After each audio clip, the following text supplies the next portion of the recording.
দেখো কত এটা নৌকাটা এলো, এই দিকটা গ্রিন জল, ওই দিকটা হোয়াইট জল। এখানটা দারুণ লাগে কিন্তু যেতে। সামনে দেখ, দেখছিস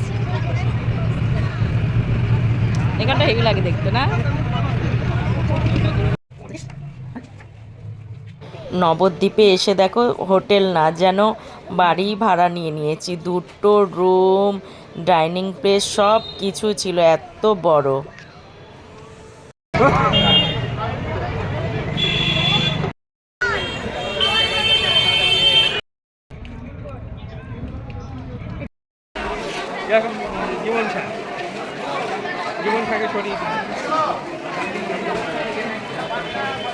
ঘুরতে ঘুরতে নবদ্বীপের হাটে চলে এলাম একটু কেনাকাটার জন্য।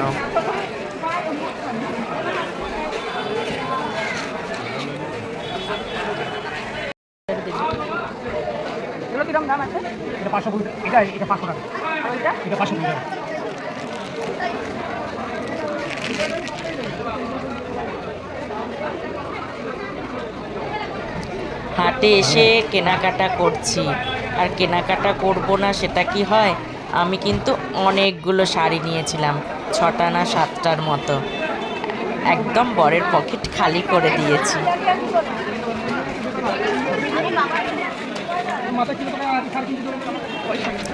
আরও অনেক কিছু কেনার ছিল, বাট বর জোর করে ওখান থেকে নিয়ে চলে এলো যাতে আর কিনতে আমি না পারি।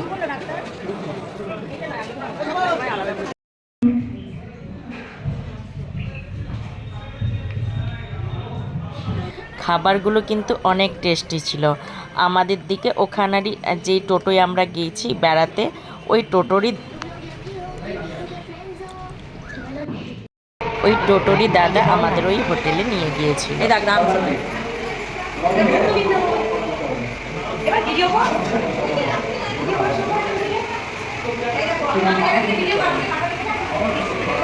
খাওয়া দাওয়ার পর বিকালে বেরিয়ে পড়েছিলাম সাইট সিনগুলো দেখতে। আমরা এখন আছি নবদ্বীপে, সবাই মিলে আমরা এখন নবদ্বীপে ঘুরতে বেরিয়েছি।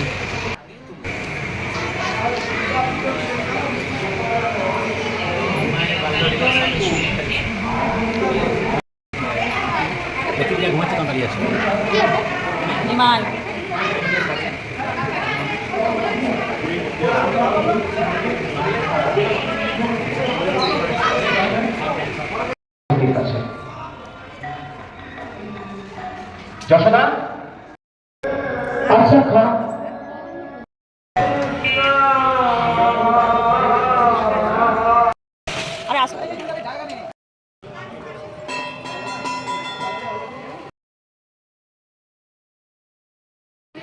এই নাকি নদী পার হয়েই নিমাই সন্ন্যাসে চলে গেছিলেন। আমাদের মহাপ্রভু নিমাই, উনি হচ্ছে সন্ন্যাস গ্রহণ করেছিলেন যখন এই নদী পার করেই গেছিল।